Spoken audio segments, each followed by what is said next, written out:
The Denver Nuggets, they get a win. It wasn't pretty. It wasn't how you thought it would look.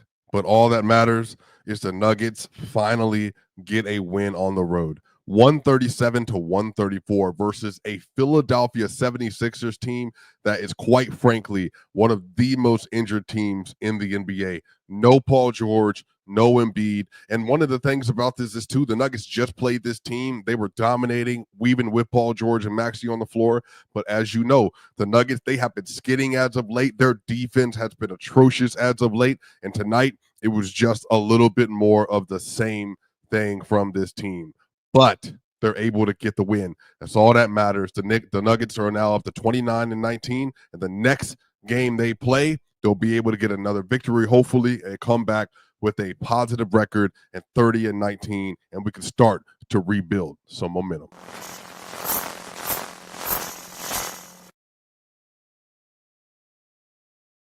The Denver Nuggets, they get a win, 137-134, and you want to talk about a game that went down to the wire. The Denver Nuggets, for whatever reason, as of late, they have not played an ounce of defense at all. The perimeter has been horrible. Jokic has been contesting all the way around the court. The Nuggets were just performing very badly. But when it mattered most, they secured the victory. Today was a game that had a lot of ups and downs today, a lot of ups and downs. And I think today, Russell Westbrook, I think he went out with a hamstring injury. Hopefully he's okay. Obviously, he's a big part of this team. He did not have a good game today, had 6 turnovers. And I'll talk about that a little bit because Jokic has 6 turnovers today. Russ has 6 turnovers. I think it's important to kind of separate the difference today. And I'll have to do this on another episode as well. But Jamal Murray, man, comes out with the AFRO. Jamal Murray, 31 points, 11 assists, 6 rebounds, 7 of 7 from the free throw line. 7 of 7 from the free throw line, 12 of 22 from the field. He was 12 of 18 from 2, 0 of 4 from 3. Murray has not been making his three-pointers as of late. It's all in his head. Jamal Murray was excellent. Afro Thunder himself with the Dr. J Fro, he was great. The turnarounds, the mid-range, the contested, the drives, it was all there for Jamal Murray. Jokic, we'll talk about this in a minute. Jokic, the last 4 games, has not been the player that we've seen for the duration of the rest of the year. I think there's a lot of reasons as to why. Some of that I will share, some of that I will not. But look, I'll say this. Jamal Murray has been stepping up to the plate. And as everybody's been wondering and hoping and asking, when was Jamal Murray going to really pick it up? You know, he has, especially as of late, man. Like Jamal Murray, he really has kind of taken the turn on the corner just in how aggressive he's been able to be as of late. And what I love is that Jamal has really taken the ownership of knowing that he needs to be better, that he needs to be able to provide a lot more for this team, that he needs to be more consistent, and that he needs to lock in. And y'all, since December 1st, Jamal Murray, 21.7 points a game, 6 assists, and 4.1 rebounds. Literally, I think that is bar for bar what he averaged last year. 48% from the field, 39% from 3, and 92% from the free throw line. Jamal Murray has been himself as of late. I mean, that's really the biggest thing. Now, last 2 games, Jamal Murray, 32 points a game, 8.5 assists. And he's shooting 53% from the field and 92% from 3. Like I said, only 27% from the three-point line. Has not been making his threes as of late. But you love this. You love what you're getting from Jamal right now. Last 10 games, 25 points, 6.3 assists, 4.6 rebounds, 53, 35, 94 splits. So, again, Jamal Murray, he doesn't take enough three-pointers for how good of a shooter he is, but his mid-range has been absolutely nuts as of late. Shout out Jamal Murray. Michael Porter Jr., great game today, a bounce-back game, 24 points, 6 rebounds for Porter, and a block, an important block. He was also 2 of 3 from 3, 10 of 14 from the field today, and 2 of 2 from the free throw line. Really good game from him. You know, Porter's in the midst of a lot of trade discussions right now, so this is a credit to him that he's able to fight through that. His defense was waxing and waning today.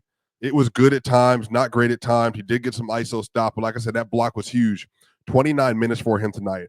Russell Westbrook played 25, and I did say this online, and again, I don't have like a bunch of time tonight, but Russ getting, I think it's important for people to understand that in a locker room, Michael Porter Jr. and Christian Brown have earned their stripes because they both have won a title with this team. Porter's been here since 2018, two back surgeries in Denver.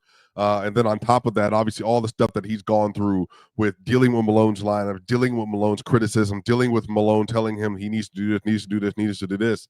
And Russ had 6 turnovers in basically 3 quarters today. And I said online that I think it's unfair that Porter and Brown, when they have bad moments or game, they can be benched for durations of the game, whereas Russ is allowed to have 6 turnovers, and basically it's like it just, Malone is more willing and more apt to look by it. And so that's what I'm saying. Like,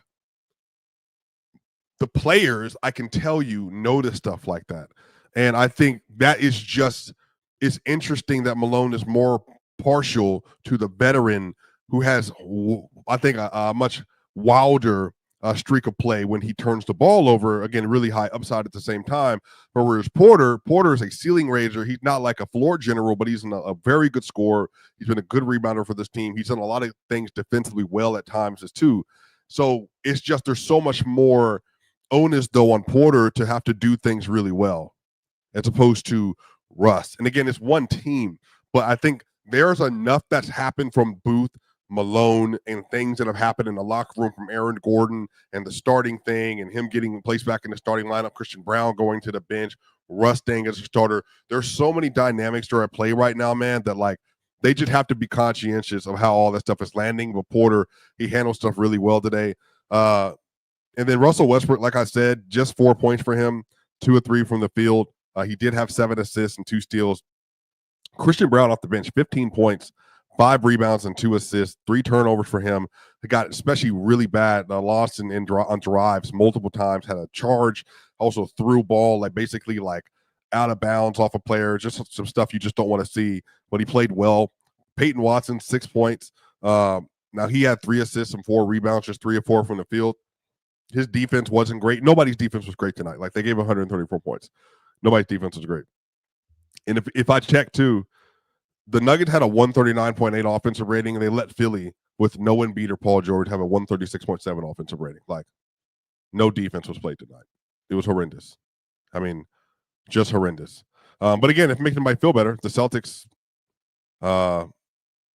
they just barely beat the New Orleans Pelicans. So this is just where the NBA is right now. Like, it's just teams are not, they're just doing things, and not playing as well as you would like. Julian Strawther, 18 points off the bench, 4 of 5 from 3, 6 of 7 from the field with 2 rebounds and a steal. Played amazing. Shot making was incredible. Now, again, defensively, a lot of issues. Like, they had to send help to help him with Reggie Jackson today. Tyrese Maxey was hunting him every time he was on the floor. And Tyrese Maxey today, 42 points for Tyrese Maxey and 9 assists, y'all. Like 15 to 26, 6 of 11 from 3, 6 of 8 from the free throw line. Like, and then Yabusele, Gershon Yabusele had 28 points today on 4 of 7 from 3, 12 of 17 from the field. I don't know if he scored in the fourth quarter, but he played really good for the first 3 quarters, especially on that pick and pop. Jokic tonight had 28 points. He had 9 rebounds and 13 assists and 2 steals, and he was even in the plus minus today. Jokic, again, Jokic was great in the clutch. I think Ryan Blackburn said he had 13 points in the clutch today, which is huge, obviously. But Joker all the way around, like, just the defense hasn't been there. The engagement hasn't been there, even offensively, y'all. Like, I think once the game got close, he decided, okay, like, I'll do what I have to do. He was making his 3-pointers and stuff as well down the stretch. Had a great, really an and one over Kelly Oubre, but for whatever reason, he just didn't get the call, even though Oubre was right underneath him when Jokic was riding him. He rode his hip all the way to the basket. Jokic did like a euro over him. He was clearly cutting off his waist, made a floater, no foul call. Jokic was excellent in the clutch today. Again, y'all, overall, the Denver Nuggets win the game. And so some of this is just going to have to come down to, they're going to have to be able to step up and respond when need be. But it is what it is, y'all. Like, they got the win. The Nuggets are 29-19. That's the most important thing. And they got another game versus Charlotte, I believe.